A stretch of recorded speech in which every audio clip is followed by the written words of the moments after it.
Hello everyone, my name's Ali A and welcome to probably the greatest scoring Modern Warfare 3 game I've ever seen, and I'm pretty sure you guys have ever seen.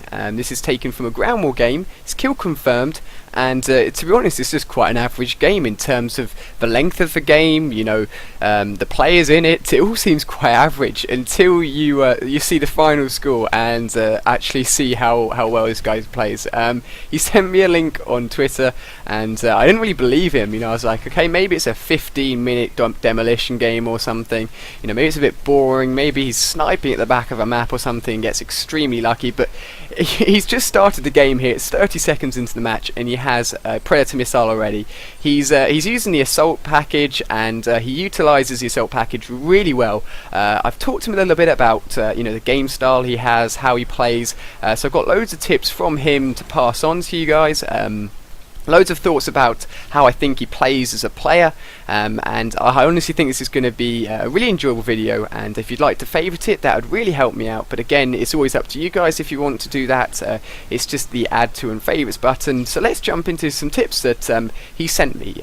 He said he uses a high sensitivity, and normally I'd be quite against using high sensitivity, but I think a lower sensitivity really helped players out in Black Ops, where the pace of the game was fairly slow. Assault rifles, long range kills, having a lower sensitivity really helped. But in Modern Warfare 3 I find that having a slightly higher sensitivity actually really helps.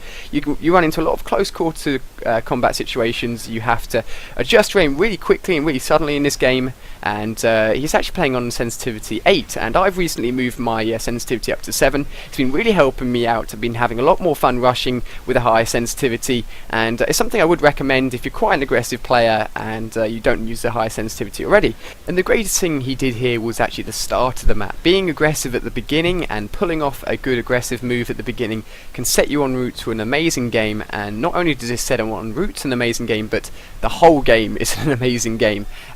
He runs up at the beginning of the game straight across the bridge, comes straight into the base of the enemy, and using a silencer is really good because at close range the damage of a silencer doesn't actually, or the damage of the gun isn't affected by the silencer at all, so the only thing you're getting is a pro bonus of being hidden basically on the enemy's radar. And the setup he has here, the silenced ACR and the Akimbo FM sidearms, is fantastic, and here he runs into 3 enemies, because it's ground war. The spawns are switching all the time because the way that the spawn system works, it tries to place you when you spawn away from as many enemies as possible, and not within a view line of the enemy, and if that's the case then it may be right behind you, so this guy's having to check his back all the time. And again, he knows when he's lost a gunfight, or if he's going to lose a gunfight, if you will, because if he'd kept on shooting at the final guy, he probably would have been shot down, so he backed away as soon as he could, and again is working towards the next kill streak, which leads me perfectly on to actually the whole idea of stacking kill streaks and being able to use your kill streaks over and over with one life. Something which I thought I'd see more within the Call of Duty Modern Warfare 3 community before the game came out, but I haven't seen so much, I think probably because you die so quickly, is the ability to continue on your kill streaks and get your kill streaks more than once within the same life. That was very close there, but again, he had the high sensitivity, he knew how to adjust to the guy rushing him, and he did a perfect job of picking him off and not being killed. So having these high kill streaks on normally, or my mindset anyway in the old Call of Duty games, was to aim for the highest kill streak I had set on my creator class and aim for that, and if I died then be super aggressive. Doesn't really matter if you die because you'll be able to start your kill streak all over again when you respawn.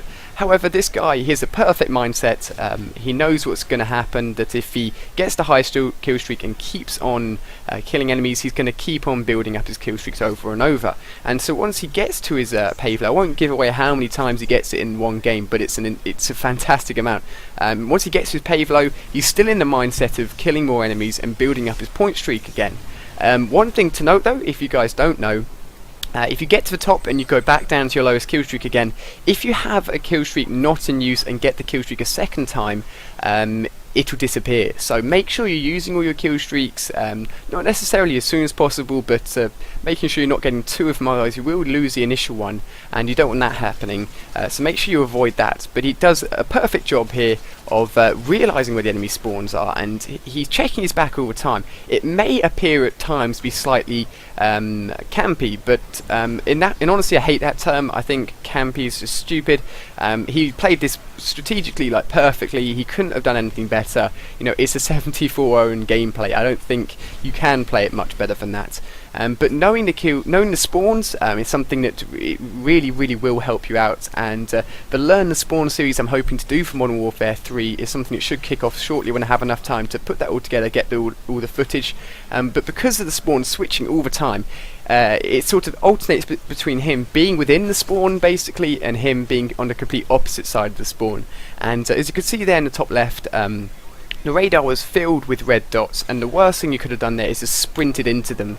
You would have given them, you know, a surprise. You probably would have picked off 1 or 2 of them, but you wouldn't have been able to. And this guy, I'm sure, wouldn't have been able to pick off all of them. But he made the best move, and he stayed back. He picked off any guys that came to him, and then when the radar showed that the enemies had moved out and dispersed a little bit more, he went in there and finished off the rest of them. And of course the M.O.A.B is in this gameplay. The 25 gun streak is always set within any of the strike packages, and as he mows down the guys here trying to shoot down his air support, he picks it up. Of course, you're probably used to seeing M.O.A.Bs on YouTube with the specialist strike package, because it's always gun kills that go towards the M.O.A.B and nothing else, and having all the perks and all the proficiencies when you've got the all-pro specialist bonus is the easiest way to do it, but he's managed to pick it up here alongside getting, he's now on his 3rd set of kill streaks, which is just insane. I think this is his 3rd Reaper missile in one game without dying. And if you'd like to check out the guy's channel, please head over to his channel, at least thank him for the gameplay, because he came to me first and was like, you know, I want to share this gameplay, which is just amazing, and I couldn't let him down. Something like this has to be shown to you guys, and hopefully, you know, maybe you've picked up some tips and tricks as well for this map especially. You probably will have learnt some of the spawns as well. You can tell where the enemies are spawning on either side of the map. It sort of flips between the two. You know, he could have done a little bit better. That's the only criticism I have of this gameplay. He could have done a little bit better with his Reaper missile. He could have got, I reckon, 80, you know, but all in honesty, I can't give any criticism out when he gets such a high gameplay like this. So thank you so much for the gameplay, JSP. And if you'd like to follow me on Twitter, feel free to do so. Links can always be found in the description, and if you'd like to subscribe, feel free to do so. And I hope you enjoyed the video. Favourite and like it if you want to, and thank you for watching.